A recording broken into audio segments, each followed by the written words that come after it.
There's magic in the mundane, bliss in the banal. The day is your dharma. I'm your host, Amaryllis, Ayurvedic health counselor, yogini, and Akashic Records reader, and this is your life altered. Welcome back, fellow starseeds. So remember a while back in the episode where I said, oh yeah, I'm probably going to have the next one released, later this week. What I actually meant apparently was 3 weeks later. So here we are, 3 weeks after that last episode, and I just want to say sorry for the delay. It's taken me a little bit of time to really go through everything and process everything so that I could really speak about it in this episode. So, I just didn't want to do it until I felt prepared for that. So before I share some things in this episode, I do want to say that it's not too late to set intentions for the coming year.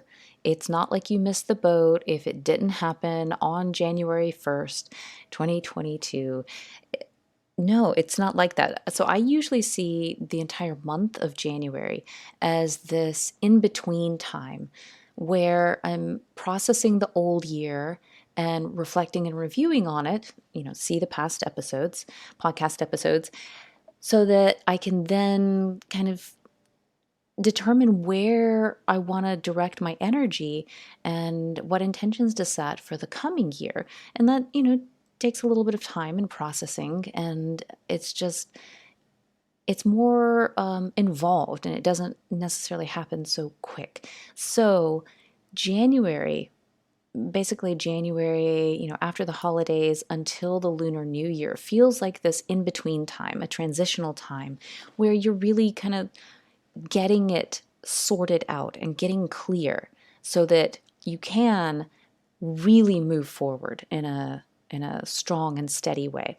So if you haven't even thought about them, or you were feeling bad because you haven't said any and you wanted to, and you feel like it's too late now because what's the use? It's already almost February. I say, I call bullshit. It's never too late. And actually, this is a really good time. Even if you haven't listened to my other previous 2 episodes, you can go ahead and do that. But at the very least, get clear on what you're wanting for this coming year.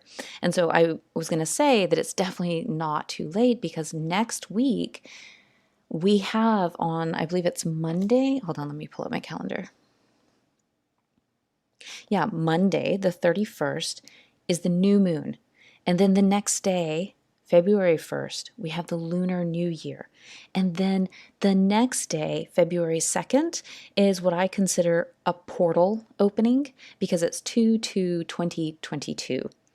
And I just think next week is going to be a really potent and powerful time, especially there at the beginning of the week, to get these intentions set and kind of declared to yourself and to the universe, to say, this is what I'm wanting. This is where I'm going. So it's definitely not too late. Now, I reflected on the past year, and it was really amazing to see. I did all the things that I described in the past 2 episodes, and it was so fascinating to see all that was transpiring in January, February, March, and then, after Mom died at the beginning of May, how everything just kind of got so quiet, and especially through the fall and winter. I'm listing all the things from the calendar and just like the photo. It got so quiet, and I'm looking at the year and thinking, this has really been a hard year, and I'm not regretting that all the things, because I'm looking at all the intentions that I put down for 2021. So I'm not regretting that most of that did not happen. I mean, there was a lot that did happen that, because I was so caught up in the falling away of things and, what wasn't happening, I didn't pay attention to, what did happen that I could celebrate. And so that's why it's so helpful to go back through the calendar, through the photos, through everything to really see, oh yeah, there was a lot. But I don't regret that so much of what I had intended or wanted didn't happen because, when there's a death, and especially with a parent, that space needs to be created and carved out. Because I think there's something very deep at a soul level that is getting shifted when a parent dies. And I think that also means that there's this reattunement and navigation, kind of reorientation to your life that needs to happen because of this profound soul shift when a parent leaves. And so you have to really process, well, what is this now that they're gone, and moving forward in your life. So I was taking that time, and I don't regret any of the things that did not happen because I really honor what needed to come first and what needed to take priority, and it was just the priority. So not only was it just processing grief, but then a lot of things in the fall started to fall away. And, things that I thought I'd be doing and getting back to, but then it didn't happen. And what else? I think I had mentioned before, I was having psychic attacks, like in my dreams. The fall and early winter were actually really hard. And I had a Vedic astrology reading with someone that I had one with a couple of years ago. So I went back to her, had a reading again in October. And the session is so jam-packed. It's 2 hours of just really potent information about me and my planets and my transits and what's going on. And so I can't remember everything. So, there's just little bits and pieces that I recall. So I was going back through the recording a couple of weeks ago to, take notes on it so I can jot down all the important things that she was saying so I can just easily look back at them. And she was saying, and I don't know how I missed this, but she was saying that my Sun Saturn dosha, I don't know what that means because I just don't know.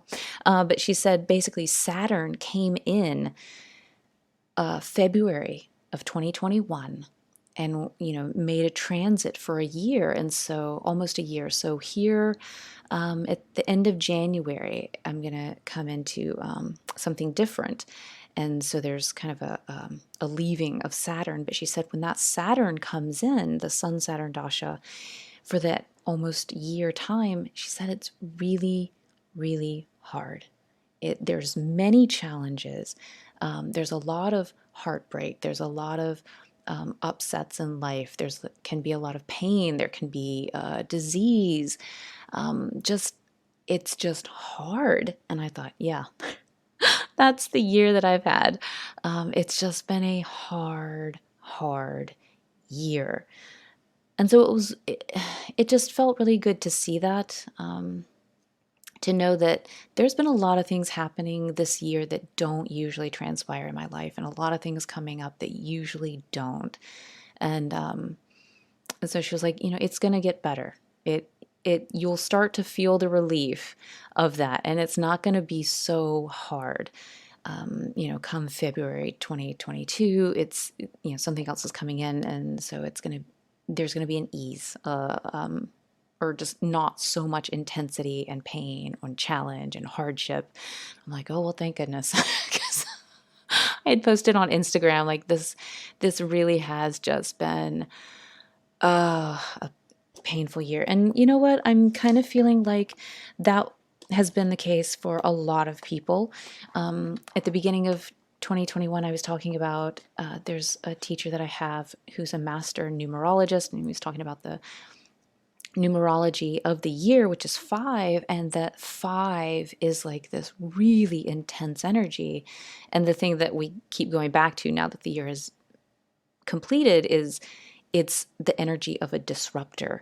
And a lot of things got disrupted for me and in my life this year. And so it some things did get ignited, like kind of like a jet fuel to start things, but that was really just at the beginning of the year. And then, the disruptions started happening, and I just, oh.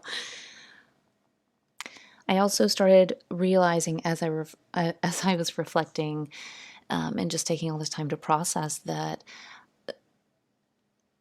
it took a while before I was aware of it, but that I'm playing this. I keep speaking in my mind, "I'm so sorry, Mom, for your life." And when I finally became aware of it, I thought, wait, I I mean, that sounds like a very loving thing to say, but I'm not responsible for her life. And I don't need to apologize for her life. I'm like, where did this come from? And so it feels like guilt, but it's not for me to carry. It's not mine. And so that's something that that I just came aware of in like the past week and a half, that now that I'm aware of it, I can stop that and say no. The next time it just kind of wants to come up, I'm like, no, this isn't mine. This isn't mine. I don't apologize for her life. It wasn't my life. It was hers, and hers alone. And I don't carry this guilt. So with everything, all of that, the whole year, I will say that, I don't want to say it was a depression, but there was just a darkness and a heaviness that kind of had come over me, and especially through fall and winter, understandably. And I don't know what it is. I don't know if there was something in the stars and the astrology that was happening, but January 14th, something shifted. Something shifted, and I started feeling more like myself, more like centered and grounded in who I am, without the without carrying the stuff of others. And this is kind of where ancestral things come into play, like recognizing, oh, I'm carrying this guilt about mom or for mom. That's not mine. I need to let that go. So whatever it is that happened on the 14th, there was a shift. And ever since then, things have really felt more positive, more engaging, more productive, and really just like I can move forward in the way that I need to in life. Not like to be busy and start doing all the things again, but that enough of what I needed to process and clear did get healed and cleared, so that I have now the freedom to move forward in the ways that my soul wants to and needs to. I ended up going to a vision board gathering with a group that I'm part of called My Sober Girlfriends, which I love. And I'm just going to give them a shout out, and to the organizer, Naomi. Please check them out, especially if you are somebody who is conscious and sober. And, this is not in any way a program. We don't talk about, alcohol and what it's done, how we're recovering. Like, no. It's really about high vibe females coming together, doing things and connecting in ways that just don't incorporate alcohol at all. So I've really been enjoying it. And I actually did a presentation on connecting with intuition within their group. So it was really fun. So I went to, I think it was, like a week ago, the vision board gathering, and made a vision board, which I haven't done in many, many, many years. Just did it fast and furious without thinking. There's a lot of interesting things that have been placed upon the board, because I move so quickly when I do it that I just don't think, and I just let what wants to jump on the board come on up. So I'm going to be curious to see how it all looks at the end of the year, and I'll share more about that, at the end of next year, but not until then. So, but it was wonderful. But I was noticing before doing the vision board that I was kind of like in this PTSD sort of state, like everything that I'd wanted from last year just fell away. And for like, really big reasons, and death, and, not just mom, but other deaths, and just, so many things. So there was a part of me that was saying, do I even want to set intentions for this year when, things are just going to happen and they're all just going to fall away? There was a part of me that was feeling anxious about that, fearful about it, and not wanting to do it, because why? Like, they're probably just going to fall away again. And I had to recognize that thought and that fear and that constriction. And I said, no, no, no, no. That was last year. And true, lots of things that did transpire were beyond your control. But you don't regret putting those intentions down. And you're not going to regret putting those goals and those intentions and these visions down for this year either. You want that direction. And, life unfolds as it will. But you don't want to retract in that kind of a fear and be too afraid to put what you want down on paper and put it into the ether and speak it into the world, because you're afraid, well, it's not going to happen. Everything's just going to fall away again. So I had to very consciously say, I'm not going to contract into that fear. I will step forward into this year, and I will declare what I want and the visions and the goals that I have. So before I get into some thoughts that I have about you setting your intentions or thinking about your intentions, or even using these prompts to revisit the intentions that you put down a few weeks ago, I just wanted to share a couple of my goals for the year. One of them, so every year I set climbing goals. And one of them for last year was, I want to start top roping, because I had only bouldered before that. And for whatever reason, being on the rope made me nervous. And I'd never done it, and it just felt scary. Two, I wanted to climb outside, and I did both of those before mom passed away. So March and April, I was able to do both of those, and I have been top roping ever since, because I'm so in love. I don't even boulder anymore. I love climbing on the rope, and it's just so wonderful. I'm so in love and so enamored with climbing. So this year, my goal is climbing more. So I've only been going once a week for the past few months, and I want to go at least twice a week, but ideally 3 times a week, even if one of those times is bouldering. And by the end of the year, I want to have taken a lead climbing class and learn how to lead climb and lead belay. So, if you don't know what that means in terms of climbing, like when you're on a top rope, the rope is already anchored above you, and you have somebody down below that's kind of managing the rope and holding you. So if I'm up high and I happen to slip or, fall, I don't actually fall. There's just like a little bit of a drop, and the belayer has me held. So the rope catches me before I really go anywhere.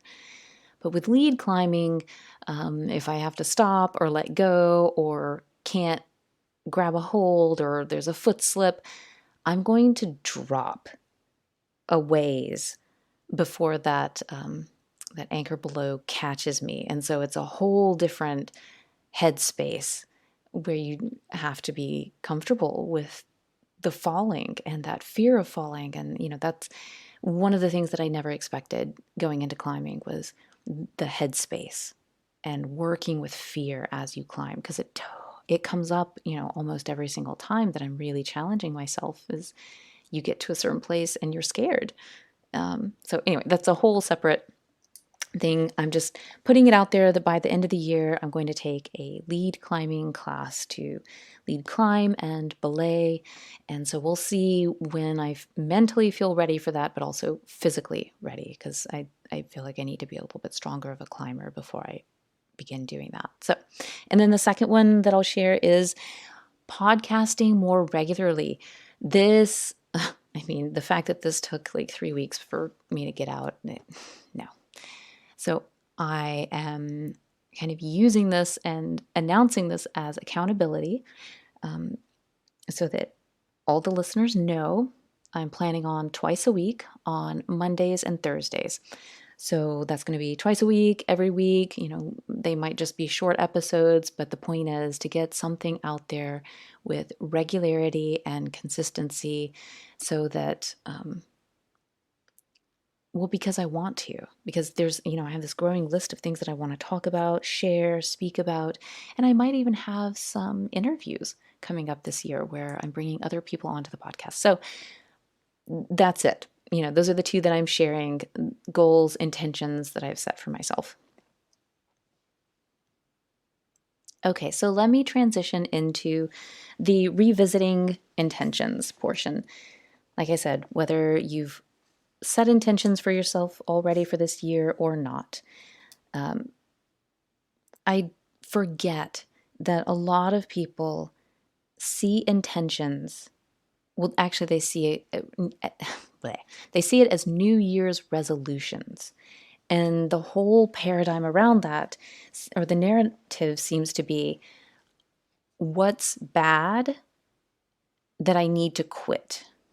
It's bad that I keep hitting snooze, and I'm going to stop doing that. I'm going to get up early in the morning and do things because I shouldn't be sleeping in or like hitting snooze 10 times. Or I'm carrying this extra weight and that's bad and I don't want it. So I have to quit certain things so that I don't carry this weight. So it's all just like wrapped in this negative mindset of like, what's wrong and what do I need to quit and stop in order to fix that? And I just don't see them that way at all. I don't use the word resolution. I really say intentions. Because, and here's where I'm starting with the intentions and, food for thought for you, is I always think of it as in, number one, what do I want to experience this year and do this year and create this year? That's exactly how I see intentions. What do I want to do, experience, and create this year? So it's more of getting pulled by desire than kind of, pushed by shame. How terrible. That just doesn't sound like I wouldn't keep resolutions if that's what it was either. Like, no, if that's been the way you operate year after year, then have compassion, because of course those resolutions don't stick and they don't work out, because pushing in this shame-based way and the negative and the shame, I wouldn't want to stick with it either. So I have, what do I want to do, experience, create? And kind of a part two of that is, I think at the end of the year, what is it that I'm really glad I did? And I put it from that perspective. It's, at the end of 2022, as I'm going back through my usual ritual, what is it that I'm going to be so glad that I did or created or experienced? And really, that could just be the end of it right there, is like that will fill up a lot of things for me. And these are big things and they're small things, like little itty bitty things. Sometimes they're like little weekend events that I want to go to, nothing life changing. It's just something fun I want to do. What do I want to do, experience, create? If you want to take it a little bit further with 4 more things to really consider. These are ones that are already really commonplace in my line of thinking, but may be very new and helpful for you, and setting kind of a new framework and narrative for intentions. So you could ask yourself, In what ways do I want to, or I'm not going to phrase it that way. I'm not going to say, do I want to? In what ways will I express myself this year? Express. It means the expression of your soul self. How do you express that into the world? Whether anybody else sees that or not, whether you share it on social media or not. For some people, honestly, it's like singing in the shower, making up their own songs. It could be anything. How do you express your soul self into the world? And when I say the world, I just mean kind of it gets out of your head and gets expressed somehow into this three-dimensional realm, not expressed to the world as in the world sees it, it's all over social media, that it's public, nothing like that. It just means, does it get out of your head? Another one is, how will I exert myself? And exert doesn't mean like working really hard and that mental exertion. Exert specifically meaning the body. How will I exert myself this year?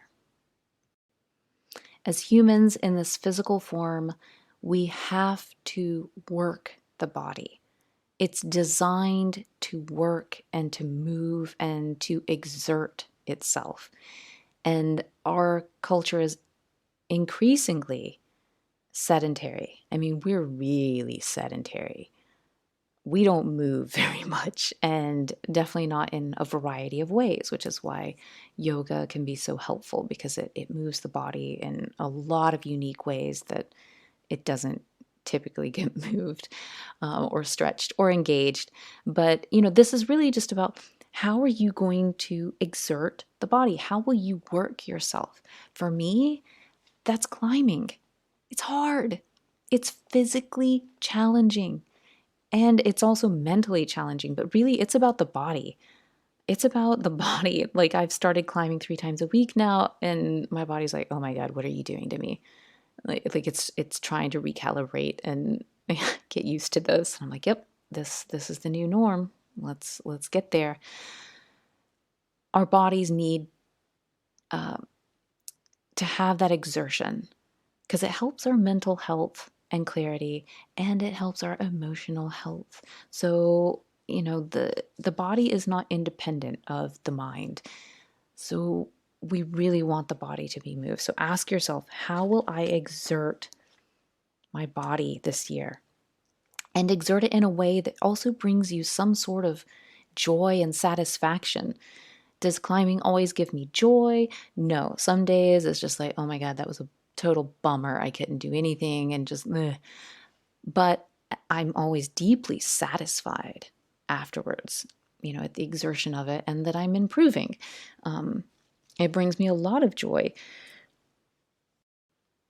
So what is it for you that is going to bring you joy and satisfaction that you want to do physically with your body? Exert it. And not something that you're like, I should be running 10 miles a day.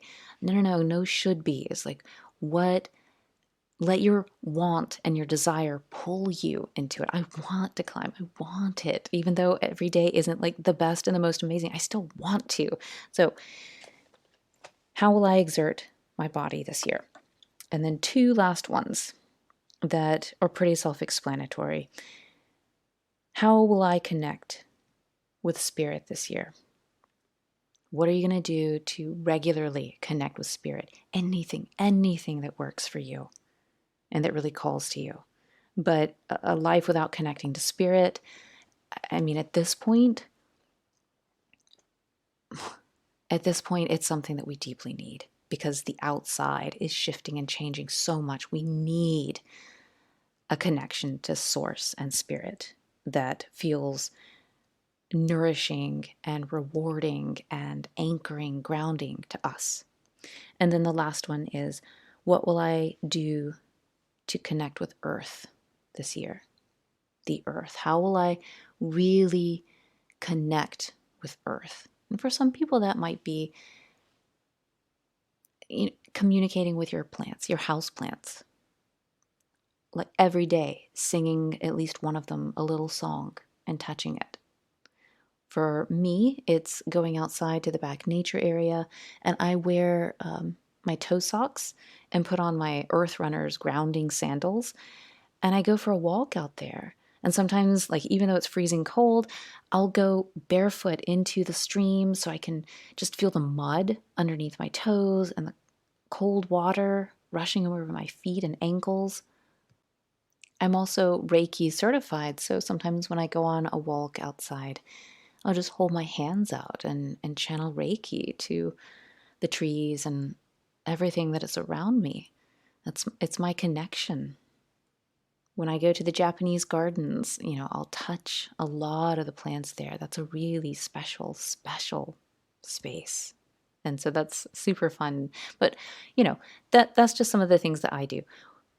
Ask yourself, what will I do to connect with the earth this year? The earth needs a connection. And most of us are completely disconnected from the earth and the natural rhythms. We are earth, we are nature, we are the elements. So it not only helps Mama Gaia, but also helps us. It works both ways. We both benefit from it. And then I think considering all of those and having, one thing for each of those kind of 4, 5, 6 items that I had, I think when you look back on your year, you're going to say, that made an impact, that really made a difference. And then on top of this, it's just a little sprinkle, because it's not just about setting the intention. You got to come back to it throughout the year. You've got to remember these through the year. Otherwise, they're going to just fall away. You're going to forget about them because the habituation and the patterning of what has been will just continue with its regular momentum. And you don't want that if you want these things to come to fruition. So I'm also just going to sprinkle in here, get accountability. When you get clear on what it is that you're really wanting, get accountability. Like I just did earlier in the podcast, I didn't just keep it to myself because that would be too easy and be like, oh, well, I don't really have to podcast and release an episode Monday and Thursday. Like nobody knows. Nobody will know the difference. Nope, I just said it. So if something really, really huge happens to come up and it's just, big, then I won't. But otherwise, I have put it out to all of you that Mondays and Thursdays, there's going to be an episode. That's my accountability. Also, so who are you going to tell? Who are you going to share this with? Are you going to get an accountability partner? Think about who you can tell so they can help hold you to what you want. Also think about resources. What resources do I currently have and what resources do I need? And that's really thinking about time, energy, money, financial resources, people, services. So for whatever it is that you're calling in, how will you carve out the time for that?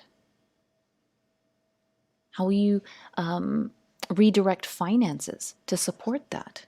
Because pretty much I'm guaranteeing that the money is there. It's just that, it might be spent in ways that aren't serving you right now. And you can redirect them in a way that does help you evolve and grow and supports these intentions, these things that you want in life.